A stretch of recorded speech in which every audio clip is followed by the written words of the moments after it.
Magandang gabi mga ka-Jack. Review lang tayo sa ginawa nating sasakyan, Nissan Sentra Series. Ito po ay chinik na rin ng mekaniko at hindi rin talaga nila mapaandar, no? Yung sasakyan at tamang-tama nanonood si Sir ng ating YouTube at tinawagan tayo at pinunta natin sa sasakyan.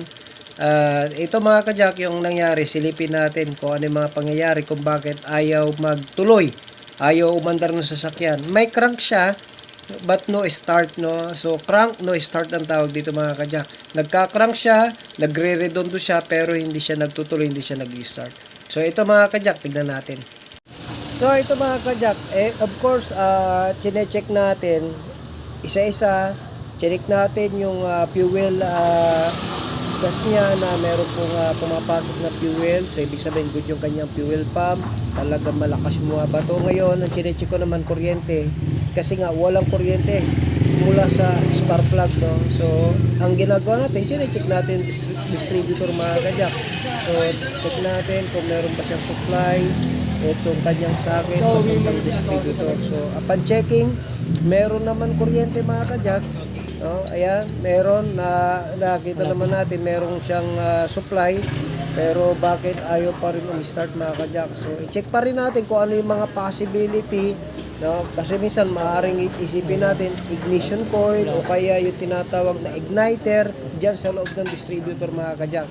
So hindi basta-basta pag mag-trace pagka ganito mga ka-Jack, talagang medyo masipag ka maghanap, kasi ayan, chinek natin na mayroong supply yan at yung tinatawag na mga fuses, good lahat yung mga fuses niya mga ka-Jack.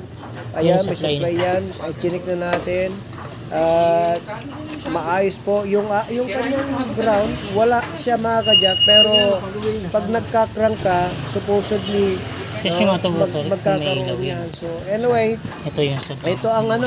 ito ang hinahanap natin lahat mga ka-Jack, yung mga possibilities. So napaka hirap at hindi basta-basta ito mga ka-Jack. So hanapin pa natin kung anong problema hanggang sa humantong tayo sa tinatawag na computer box. Kilala na kami. Isang cellphone. Tingnan natin, boss. Flashlight. Okay na. Maliwanag naman ito eh. Nalimutan ko magdala ng cable tayo.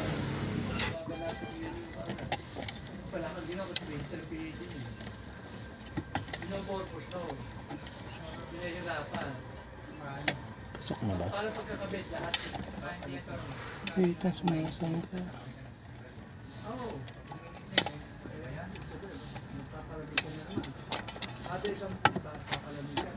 So ito na mga ka-Jack, nakuha na natin yung kanyang computer box. So silipin natin kung anong problema talaga nito mga ka-Jack at ayaw umandar ng sasakyan ni Sir, Nissan Sentra Series 3. So dito natin malalaman kung, observe natin kung anong meron dito, kung may sunog o ano man mga ka-Jack. So silipin natin maigi at i-observe natin lahat, no? Ayan, tinitignan natin lahat mga ka-Jack at ayan, sinisilip natin. Yun, parang meron ako nakita mga ka-Jack, oh. I-zoom natin mga ka-Jack, ha. I-zoom natin. Parang may nakita tayong kakaiba. Ayun, napansin nyo mga ka-Jack, oh. Ayan, putol. Putol yung sa may computer box niya, mayroong putol, no? May nag-short yan. So hindi basta-basta mapuputol yung mga ka-Jack.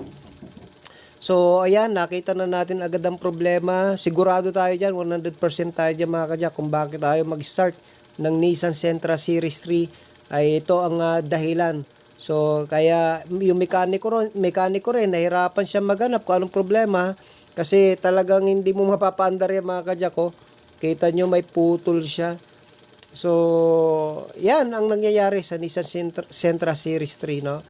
So ito na mga ka-Jack, binabalik na natin yung computer box at naayos na natin yung kanyang computer box at nadugtong na natin yung mga ka-Jack at magkakaalaman na natin kung talagang aandar to sa sasakyan na to, kasi talagang talagang pinapasakit ang ulo ng mga mekaniko ito. So anyway, try natin mga ka-Jack. So ito mga ka-Jack, tapos na natin ng na iayos na natin, ibabalik na natin yung battery At naibalik na rin natin yung computer box para magkaalaman na kung i-start talaga ito mga kajak. So, yan, medyo meron lang tayo mga kinakabit na kaunti para sa ganun mapaandar na natin o matry na natin kung talaga aandar after na maayos yung tinatawag na computer box mga kajak, no. So ito, ibinabalik lang natin yung mga ibang tornilyo na binaklas natin, tapos ilalagay na rin natin yung kanyang tinatawag na battery mga kajak.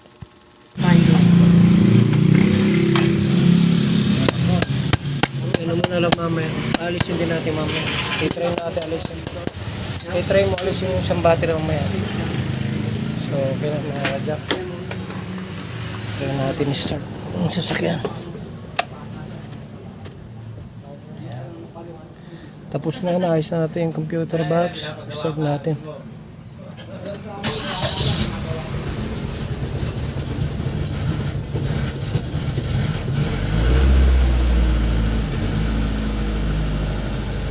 So, okay na, one click na mga kajak.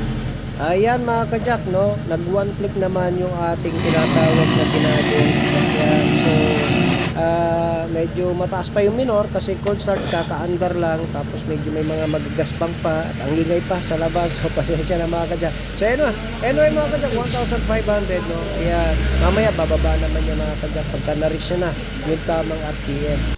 Tamang init pala, I should say. So, yan mga kajak. Observe pa natin hanggang mamaya para bago natin iwanan to sa sasakyan na ito ay okay na talaga. So mga kajak, additional na lang kasi nung pinandar natin okay na mandar na yung sasakyan. Kaso dahil sa sobrang init ng makina, kasi matagal na hindi napapaandar to mga kajak. Pinaandar na lang uli natin kasi na-stuck lang ito dahil hindi na nga daw umandar.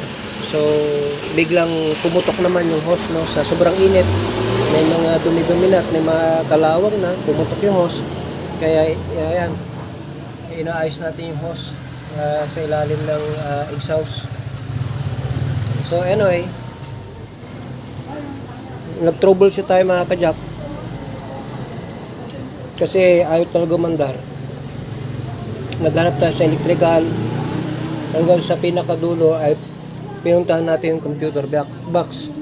Kaya makikita natin yung ginawa natin na may sunog talaga. So pagkatapos natin mapahinang yung computer box, ma-repair, one click na po mga kajak. Okay na yung sasakyan ni sir, kaya recommendation ko lang, huwag niya muna siya agad-agad ilalayo kasi pinandar lang namin siya. No? Ito na. Ito na, sir. Kaya okay na yung sasakyan niya. Natuwa na ako. Hindi ako nagkamali nung pagpanood sa tinawag sa YouTube. Si Pastor. Okay. Highly recommended. Okay. Thank you.